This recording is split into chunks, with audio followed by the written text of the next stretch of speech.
In our study of this text titled Sri Aurobindo Upanishad, we have now come to the midpoint where Sri Aurobindo presents the entire world as a manifestation of bliss. In the initial movement of the Upanishad, there was the central idea of one Brahman alone, without a second, and all aspects of existence of the cosmos are only aspects and forms of Him. And He includes all that is contained in the three times of past, present, future, and what is beyond the three times, all that is small and large, all that is noble or mean, all the worlds, and all that is beyond the worlds. And gradually we are brought to a perception of identity between the Brahman and the manifestation. He penetrates all the worlds, although being above the worlds, and He is always all being, all consciousness, all bliss, without beginning and end, the eternal divine. How does the world emerge, therefore? He supports all qualities, although He is without quality. He has qualities, infinite qualities, and enjoys the state of being without quality. He transcends the state of being without qualities and the state of being with qualities. He is one and single. So the world is a manifestation of His qualities, although He always exceeds all His qualities. He is beyond the worlds, yet He holds the worlds. He becomes the worlds and enters into them. And so we have described all of these different stages of His existence and His manifestation, and the various relationships that He holds simultaneously with the worlds. Always returning to the theme that He is one and single. And all these are but names. Oneness, multiplicity, infinite, finite, all these names shine out indeed in the world whose very self is consciousness and which is made of consciousness alone. And we come to this idea that He is self of consciousness and world is manifestation of consciousness. And now suddenly we see this continuity of consciousness. When consciousness withdraws into self, it is He. When consciousness moves into manifestation, it is world. And the verse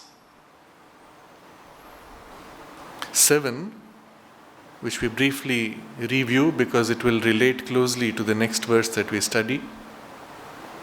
He says, Om Tat Sat, and that which is existence, the same is consciousness.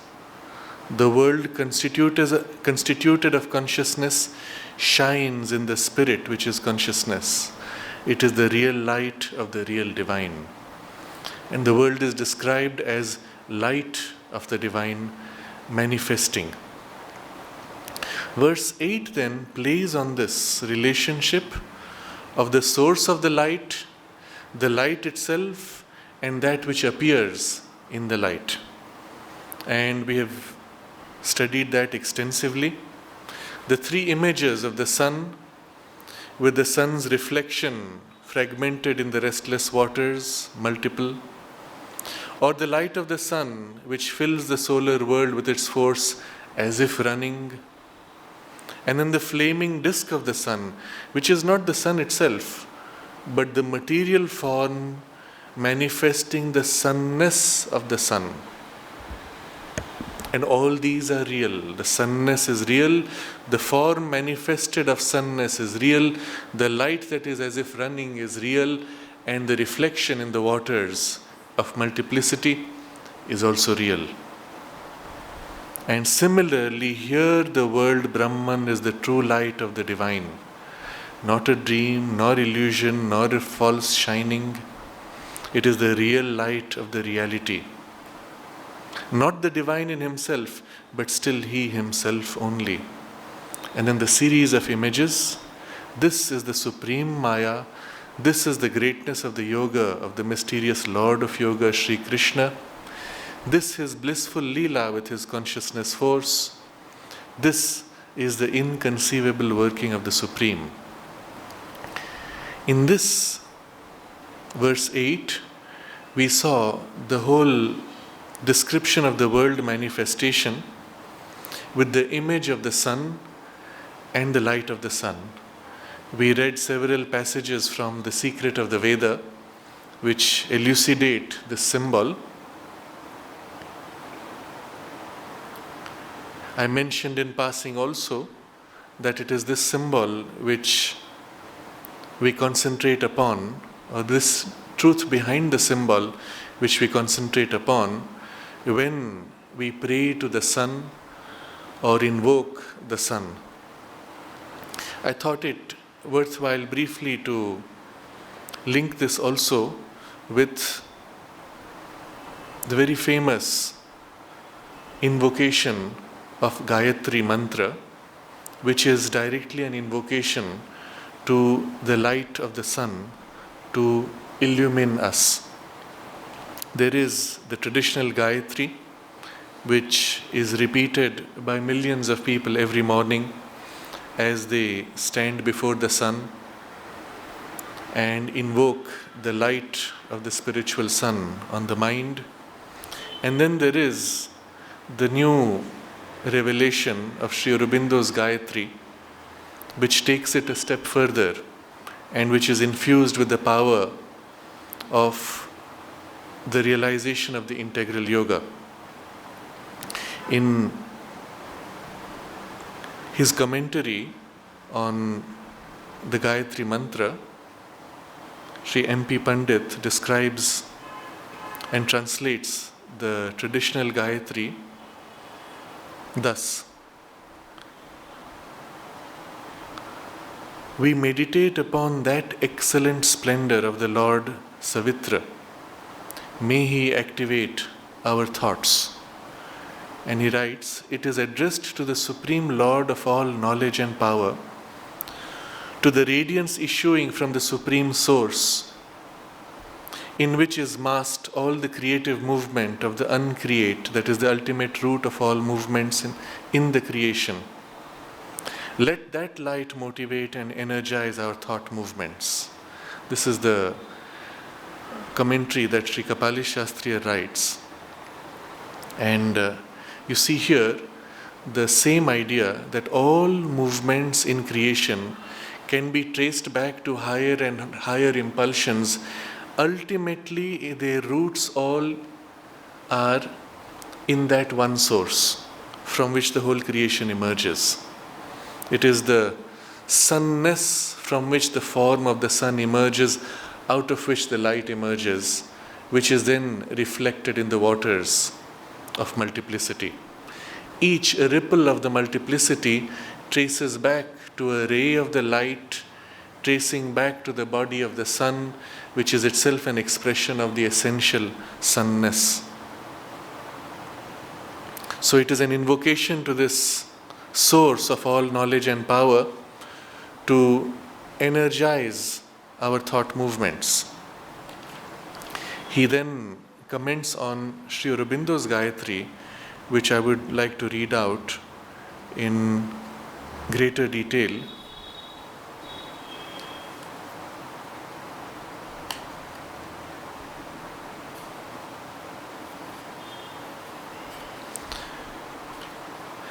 This is from the little booklet called Japa. I will read portions which are relevant to our immediate study, but I would suggest that those who are interested may read it in detail. So the English translation of Sri Aurobindo's Gayatri: let us meditate on the most auspicious, best form of Savitri, on the light of the Supreme, which shall illumine us with the truth. And this is Sri Aurobindo's translation. In Sanskrit, Om Tat Savitur Varam Rupam Jyoteh Parasya Dhimahi Yanna Satyena Deepayet. And the explanation of the mantra, which was given by Sri Kapali Shastriyar and which was approved by Sri Aurobindo, reads, although originally in Sanskrit, translated into English, it reads, we meditate upon that light which is the best, the most auspicious form of the Supreme Person, Savitri, the Creator. That is His body, which is Prakriti in the higher hemisphere, accessible to yogic vision. That supreme splendor of Savitri shall illumine us, irradiate us with truth, with a constant state of being inseparate from the Supreme, Sat, and its light. The attainment of the truth illumination here is the journey of our life through meditation on the splendor, the excellent form of the Supreme Creator, Savitri, is thus posited. By the Lord of the splendor, the Lord is extended to the splendorous as well. For though the splendor and the splendorous, Shakti and Shakta, have the state of one truth form, the state of their dual form is accepted. And this Gayatri comes to be acceptable here as in tune with the sadhana of the Mother taught by our Venerable Lord. So also of this mantra, Tat Savituh, the seer is Sri Aurobindo, the Supreme, the meter is Gayatri, the deity is the Supreme Light, the Mother. It's a very important revelation in this commentary is that the light that radiates as Shakti, the power of consciousness of the Lord, is herself the Mother. And the worlds that are manifested, illumined and revealed by that light, down to the multiplicity of the manifestation, is an expression of the Mother. And of this, there is a further elaboration. And in the context of the integral yoga, you see how important this is. So, I read a few portions from the elaboration describing this continuity of the manifestation. Savitra is the sun, not the physical sun in our skies, but the sun of truth on the spiritual firmament. Savitri is the creator of all. The root su, meaning to give birth, let loose, impel, etc. He is the supreme divine in his poise for manifestation. And he releases and impels all forms into existence. He is the spiritual sun on the highest summit of creation, extended like an eye in the heaven. And it is he who is imaged by the solar orb on the physical plane of our universe. This extended like an eye is an image from the Rig Veda. He puts in the footnote, Diviva Chakshu Atatam. It is also the same image you will see in the Egyptian tradition also as the eye of Horus. And it is not merely an eye that is seen floating in the sky, but from which you see also the radiance, the light, which reaches down to the most material plane. And it is the same symbol which is then taken up by various occult and spiritual traditions in Europe, and you will see it repeated even in some of the more modern schools of occult and spiritual teaching there. But this is the same symbol. He is the truth sun, the sole source of all light and life, who is the goal of the lifelong sacrifice and the object of the perpetual vision of the seers of the Veda. He is the Supreme Purusha, the Brahman self-formulated as the creative person at the head of the manifestation of which we are a part. He creates, but in creating, he himself enters and assumes the innumerable forms that people the vast system of universes. His forms are thus multitudinous, but there is a form which is the highest form of all forms. And that is the most natural, the best form of Savitri, light. Light is the vesture, the clothing of truth. The first and the characteristic form of spiritual truth is always light. And even our physical light, which is a symbol of the spiritual light, holds something of that truth at its core. So this is a deep spiritual and occult truth that all light ultimately, even in the material world, is a densification or materialization of the spiritual light, which is the only light. And it is by that light that the worlds are formed. The way the Brahman sees himself, and in his self-seeing is the awareness, the consciousness, which is the light and the force that reveals and manifests the world. So the physical light also carries an element of that light in it. That is why you will find when the sunlight radiates in the world, all the forces of darkness withdraw and hide into their caves. And even in a material environment, when the light is switched on, especially the white light, it drives out all contrary vibrations which are not in tune with the spiritual truth. So there is a power of the spiritual light even in the material light, and he makes reference to this. And then he speaks of how this highest luster, the spiritual light, can only be seen by the inner eye opened by yoga. But the important thing is, the supreme light which is above this triple world in ignorance, the supreme light which is above this triple world is also there within the heart of every creature. And he quotes from the Chandogya Upanishad, the light which shines above this heaven, above all the worlds, above everything, in the highest worlds, not excelled by any other worlds, that is the same light which is within man. This, and then Panditji continues, this form of light is the very body of the consciousness force of the Lord, the Para Prakriti in the three higher worlds of Satchidananda. His Shakti, the self-revealing nature of the divine existent. She is active, bringing out what is held in the infinitude of the being of the Lord. She mothers the creation of forms out of the formless.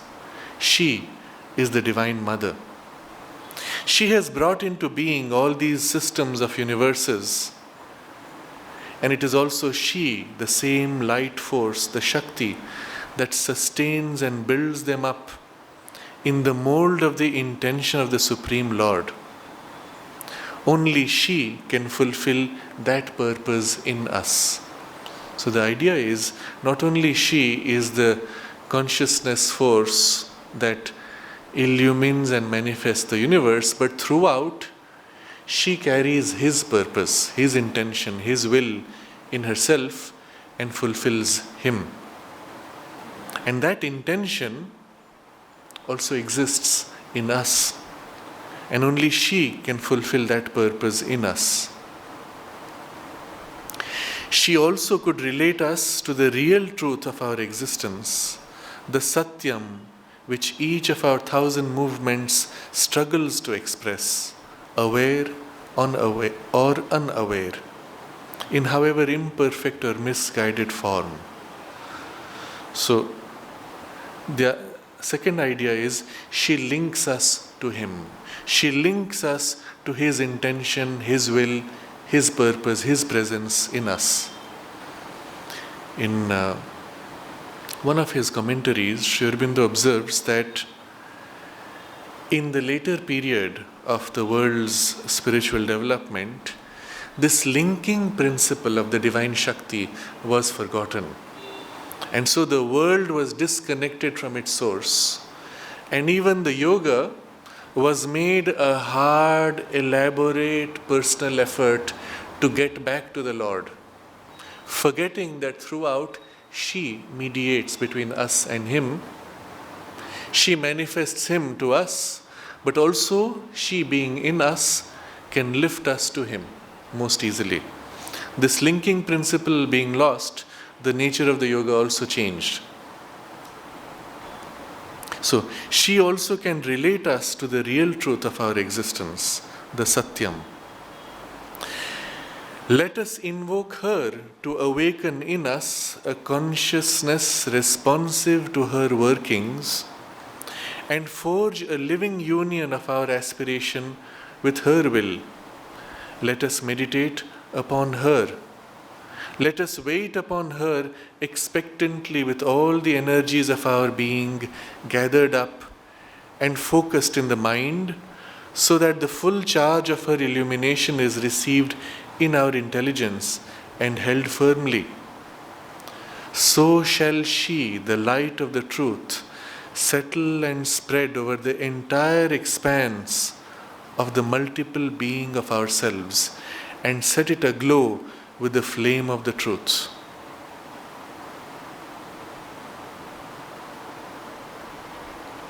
He quotes from one of the poems of Sri Kapali Shastriyar titled Ahanikastava. Pure is that supreme splendor. Truth is that body immortal. Let it here occupy all our parts and illumine them as well. And then he continues, it is not the mind alone with all its faculties that is to receive the light.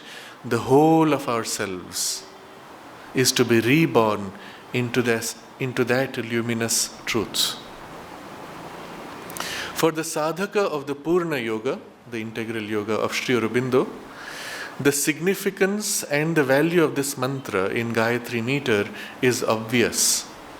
It is the same Jyoti, light invoked in the mantra, that is embodied in the person of the mother, who initiates the movement of yoga in the individual and leads it up to its crowning realization of the supramental illumination.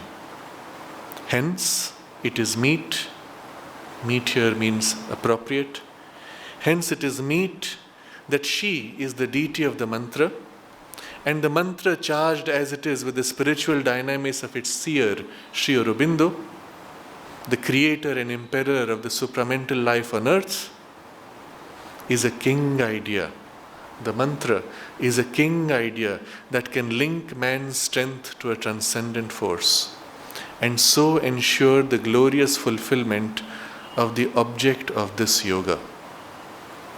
So you see here the tremendous importance that this Gayatri that Sri Aurobindo has given us has in the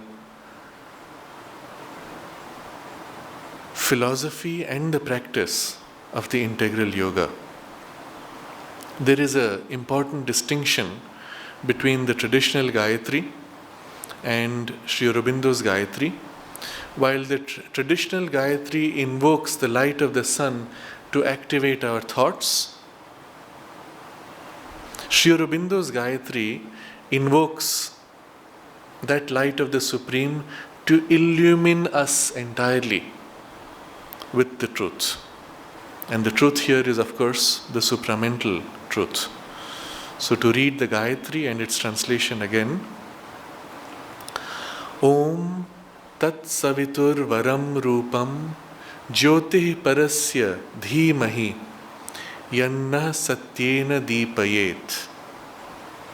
Om, let us meditate on the most auspicious, best form of Savitri, on the light of the Supreme, which shall illumine us with the truth. And you see this same idea differently formulated in the verse 8, which describes the world Brahman as the true light of the divine. The world itself is the light and the manifestation of that light. And here already we have seen in the original Sanskrit text, the light is referred to as she. So the idea of the power of the divine as Shakti, as Chit Shakti, and as the Divine Mother has already been introduced in the text. As also, the divine is described here as Bhagavan, the enjoyer of the world. And then in verse 10, thus, whatever thus manifests is the world bliss only. There is nothing else except the world bliss in manifestation. Now we come to verse 11, which begins in a pattern very similar to verse 7. And I will read out the portion which is common. Om Tat Sat. And that which is existence, the same is consciousness. This part is exactly the same. And then suddenly he adds in verse 11, it takes a different form now. And that which is consciousness, the same is bliss. Now this principle of the world as a manifestation of bliss and an expression of bliss, that is being emphasized. So Om Tat Sat, that which is existence, the same is consciousness. That which is consciousness, the same is bliss. And then immediately we are faced with that contradiction. Where is the bliss in the world? And that is answered. As for that which appears as devoid of bliss, as suffering and weakness and ignorance, it is the deformation of that bliss, the play of bliss. You will remember in verse 8, there was this description of the world as the supreme Maya, the play of relativity and multiplicity as a creative expression of the Lord through his tapas and to express his blissful Leela, the play of his consciousness force. And this is now elaborated. In the play of bliss, there is the deformation of bliss. That is, in the form, there is a play that takes place by which the form is concealed. And when that is concealed, we see an appearance which is devoid of bliss, an appearance which is suffering, an appearance which is weakness or ignorance. So in the Sanskrit text, he says, Yat tu niranandam iti. Niranandam, without bliss. What appears as if without bliss. Bhasate, that which glows out, appears in form as not ananda, without ananda. This word bhasate is lost in the translation. Here in the translation it flattens to the English word simply as appears. He translates as for that which appears as devoid of bliss. But you will remember the root sound behind bhasate, and we have met this word several times before, the glowing out of light, and therefore by extension which appears in the light. So if you had to translate literally, carrying the full sense of bhasate, it would be that which appears in the glowing out of light as appearing without bliss, which appears as suffering, which appears as weakness and ignorance, in the glowing out of the light of Brahman. So, yattu niranandam iti bhasate, dukkham iti, suffering, durbalam, weakness, durbalam iti, ajnanam, ignorance, iti, tad anandasya vikara, distortion, anandasya krida, play. So in the play, there can be the rhythm of hiding, concealing, and therefore as if distorting. And the next verse develops this idea. Why is there a play? Why is there this apparent distortion? And verse 12, that indeed which is Jiva, individual soul, is the all blissful divine in disguise, descended to enjoy the self-luminous world Brahman. This, which is the experience of suffering, is an experience made of bliss. The all blissful enjoys its bliss only. So the first important suggestion is that the play of the bliss is enjoyed by the Lord not only in His lordship, above the worlds, embracing the worlds, but also it is enjoyed by Him entering the worlds. After all, it is He who becomes the worlds and infuses Himself into the world, and so He enjoys from inside. And from inside He is the individual soul, the Jiva.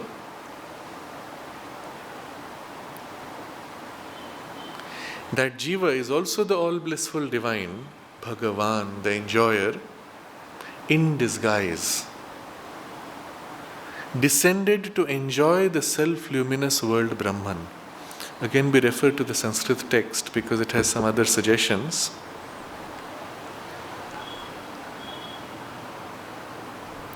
Yo hi Jiva, he who is the Jiva, the individual soul, sa anandamaya prachanno Bhagavan.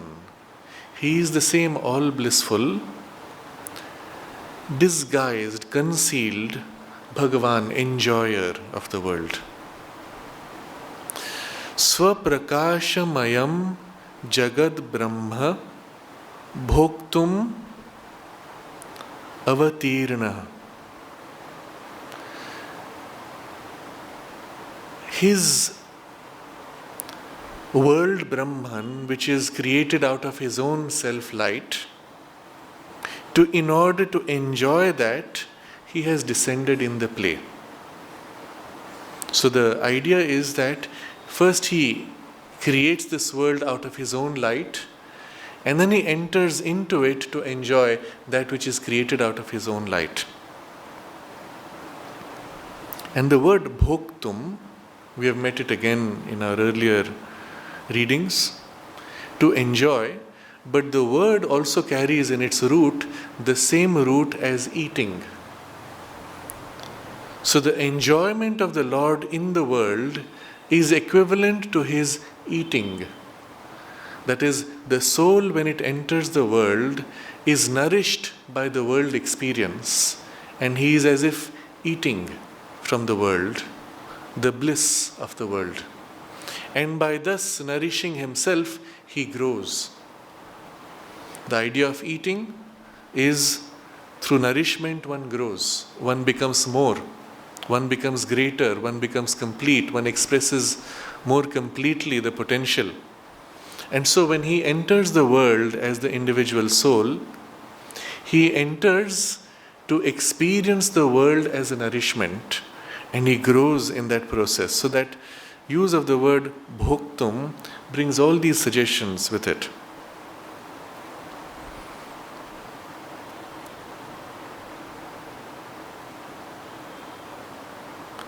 Ya esha dukkha bhoga Sabhoga eva anandamayas.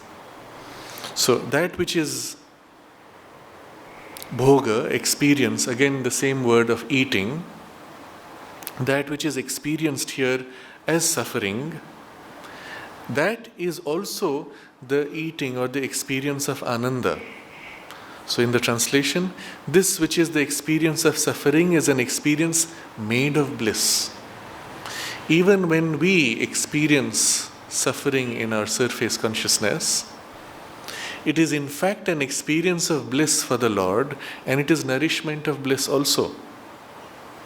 Why? Because the all blissful can only enjoy its bliss. There is nothing other than his bliss. The next verse extends this idea now with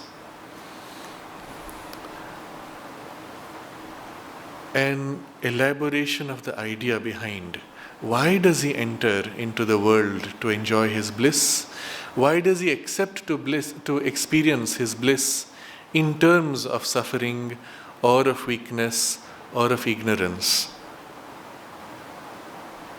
And instead of dealing with it philosophically as an argument, Sri Aurobindo presents it as a praise of the Lord. Who indeed could dare enjoy that which is devoid of bliss? He only could dare it who is all blissful. As for him who is devoid of bliss, he, while enjoying the bliss less, would still not enjoy it, would rather perish without bliss. So if there was an experience of something which is without bliss, and one way to try to enjoy that blisslessness, you will find very rapidly that there is no enjoyment. The enjoyment itself fades away and dissolves into the very opposite. So if you want to enjoy bliss, only one who is already blissful can enjoy this. If you want to enjoy that which is devoid of bliss, only one who is already blissful can enjoy that which is devoid of bliss. So it starts with this question in praise of the Lord: who indeed could dare enjoy that which is devoid of bliss? Only he could dare it who is all blissful. The same pattern he plays with the other experiences of weakness or of ignorance. In the same pattern he says, who can become weak? He only can who is all powerful. The weak one indeed, invaded by weakness, would not endure but would perish without force. If the weak chooses to become weaker, then he continues to lose force until he perishes. Only one who is all powerful can choose to be weak and not lose himself in the weakness. In the same way as only one who is all blissful can choose to enjoy something without bliss and not be lost in that non-bliss. Who could enter ignorance? Only he who is omniscient could enter it. As for the ignorant, he could not endure in that darkness. Non-being would remain non-being only. It would perish without knowledge. So if the ignorant chooses to play with ignorance and enter deeper into ignorance, he will be sucked very rapidly into that darkness and lose himself. Only one who is omniscient can enter ignorance and play with ignorance and not lose himself. It is a similar idea which is raised in a paradoxical question, a question which is unacceptable to logic, a question that contradicts itself. And the question is, if God is all powerful, can he make a stone that is so heavy that he cannot lift it? If he cannot, then he is not all powerful. If he can make a stone that is so heavy that he cannot lift, then he is not all powerful because he cannot lift. So the whole question is so stated that it contradicts itself paradoxically and leaves you with no logical answer. The ancients enjoyed these kinds of paradoxical statements because it helped the mind to break free from the narrow band of logical expression and to rise to something where you can see a higher truth than simple ABC logic. And in this case, the answer is very clear. If you rise above to a higher logic, the simple answer is yes, God can create a stone which is so heavy that he cannot lift it. Because he is all powerful, he can choose to become weak and not lose himself in the weakness. And in this answer, we find God himself as the creator of the heavy stone, all powerful, and at the same time he chooses to take a poise of weakness as the human being unable to lift that heavy stone, but he is at the same time both. And so in the simple logic of the physical mind, it is not acceptable, but to a higher perception, one can say, yes, this makes sense. There is a still higher station even above this, where we open out to the infinity, and Sri Aurobindo refers to this logic of the infinite, in which the same answer would become more difficult to access humanly, and the answer would be yes and no at the same time. Because the divine himself takes the station where yes, he is the all-powerful creator who can become weak, but he is also unable to create that stone in his weakness at the same time, and it is he entirely who plays at this role of weakness. In the consciousness of infinity, these are both simultaneously true in a single experience. So, there is a higher logic of infinity, which the physical mind with its narrower logic of finiteness finds illogical. But yet an intuitive part in us can feel the truth of it and say, yes, this is also true. It is such a logic which we saw in the verses, in the initial verses, when we read these passages like, he is without quality and supports all qualities. He has qualities, infinite qualities, and enjoys the state of being without qualities. He himself transcends the state of being without qualities and the state of being with qualities. He is neither without quality nor with quality because he is one and single, alone. If you look at it logically, there are four completely different logical and even mutually contradictory statements. But in the logic of the infinite, in the experience of the divine, they are simultaneous truths. And as we saw in that discussion, they are steps by which our own consciousness can ascend to meet him in higher and higher levels of his consciousness. And they are all simultaneously true. So it is a similar play that is used here, paradoxical to the surface physical mind, but to the deeper mind, deeply resonant with a profound truth. And throughout, the suggestion is there. While the wording is as if in praise of the Lord, who dares to enjoy that which is devoid of bliss, who dares to become weak, who dares to enter ignorance, because he is all blissful, because he is all powerful, because he is all knowledge. At the same time, he is also describing to us the nature of the soul. And he is describing to us the truth within each one as the jiva, the soul within. This soul within is all blissful, is all powerful, is omniscient in essence, and has entered into this play with all of that. And the play itself is based on these essential qualities. So, to read on with the text. As for the ignorant, he could not endure in that darkness. Non-being would remain non-being only. It would perish without knowledge. And then, ignorance is the play of knowledge concealing itself in itself. Weakness is the play of power. Blissfulness, blisslessness, the play of bliss. The concealment of itself in itself. So this is a prominent idea in Sri Aurobindo's philosophy, that all of the manifestation of apparent contradictions emerging from the divine Satchidananda are nothing but the power of consciousness to conceal itself from what? Because there is no other, from itself. And how does this work? We look at a common example of the human experience which we have referred to before.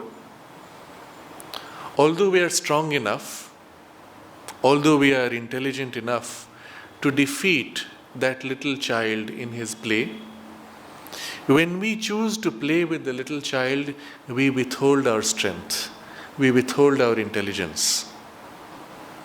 It is a common experience of parents playing with the children, wrestling together, or playing at hide and seek. And when you play with the child, you know exactly where the child is hiding, because what he thinks is a good hiding place is so obvious to you. And yet you wander all around avoiding that hiding place, pretending as if you can't find him. And then you come a little closer, and the joy of the play is when you tease. You come close as if to find him, and then you wander off again. And for the child, that is a great enjoyment. And eventually, suddenly, you discover him. And you discover him in a way that he did not expect you. You hide from him and then catch him from behind. And then suddenly he bursts out in laughter. If he sees you coming, he expects, then the play is not complete. He must not see you. You hide from him and then catch him from behind. So the nature of the play is such that it brings a deeper, greater joy in the very act of concealing from itself. So when seen from a higher perspective, from the perspective of the oneness and its bliss, this so-called non-bliss that we experience here is only a play of the bliss which heightens the bliss, which by delaying and playing and circling around the expression of the bliss actually intensifies the nature of the play of bliss. Equally, when we have the experience of the opposite, the experience of pain, the experience of suffering, which is as if the opposite of joy, which we would consider closer to bliss. That also, Sri Aurobindo says, is only a sharp edge of the bliss, too intense for us to be able to bear. So in the human experience, the continuity of the infinite bliss is fragmented into a part that is enjoyable and a part that is painful in duality. The continuity and the oneness is split into two different domains.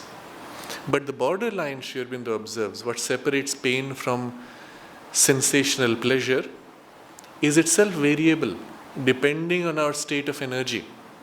When we are full of energy, the same thing which would have been painful may be experienced as pleasurable. And when we are low in energy, the same thing which would have been pleasurable is now experienced as painful.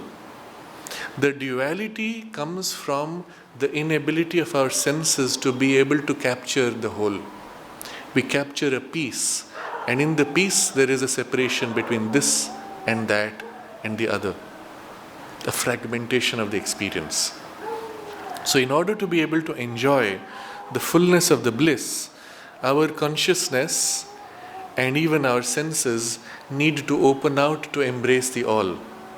When that takes place, the dualities vanish, all is seen as a spectrum of bliss. But the bliss is not monotone, it has infinite variations, constantly changing. And that is the nature of our world experience of contact, including all contact through the senses, through the emotions, and even through our mind. It is only a play of the bliss. Seen in this way, when we find an experience concealing another experience, they are merely seen as waves of bliss, hiding one from another in order to give a series of changing revelations. So when you first glimpse something which appears to be not obviously interesting, it is one shade of bliss covering another shade of bliss. You cut through and something else emerges from behind which was hiding. And that itself may hide something else, and so on. And so the play is really a play of concealment of itself in itself.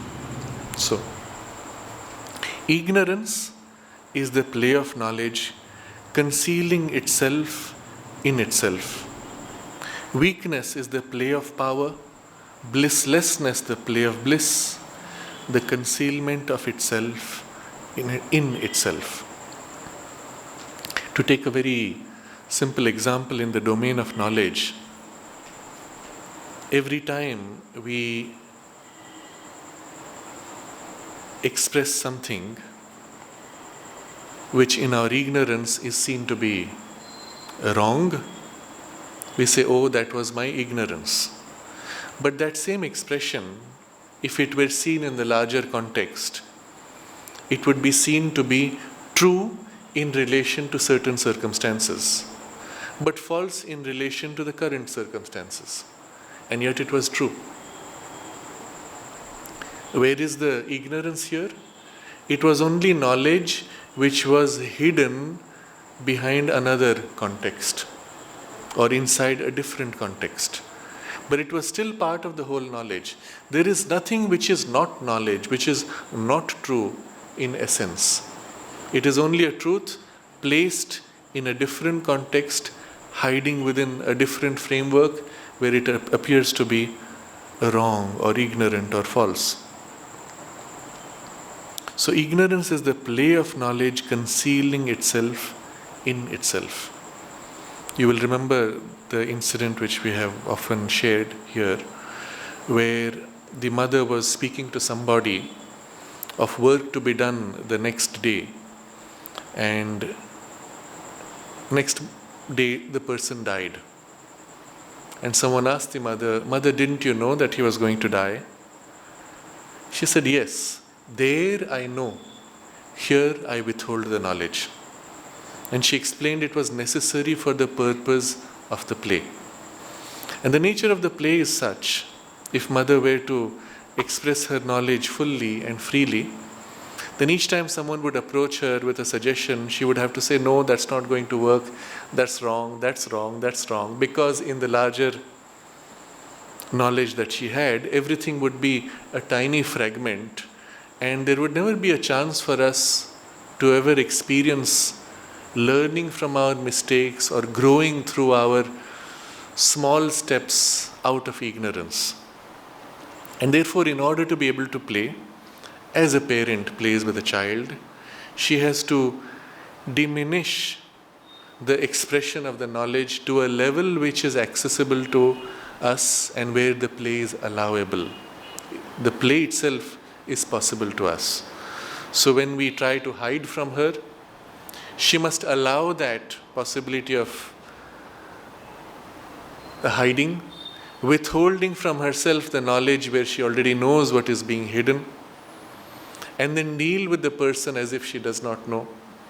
And when the person chooses to reveal, then she allows her own knowledge to be equally revealed. And so the play goes on at the level of each person's capacity and development in the way best needed for him.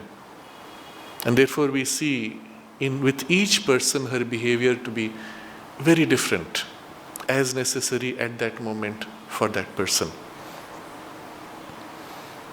But it is not done in a state of incapacity where the knowledge is not accessible, as it is in the human case.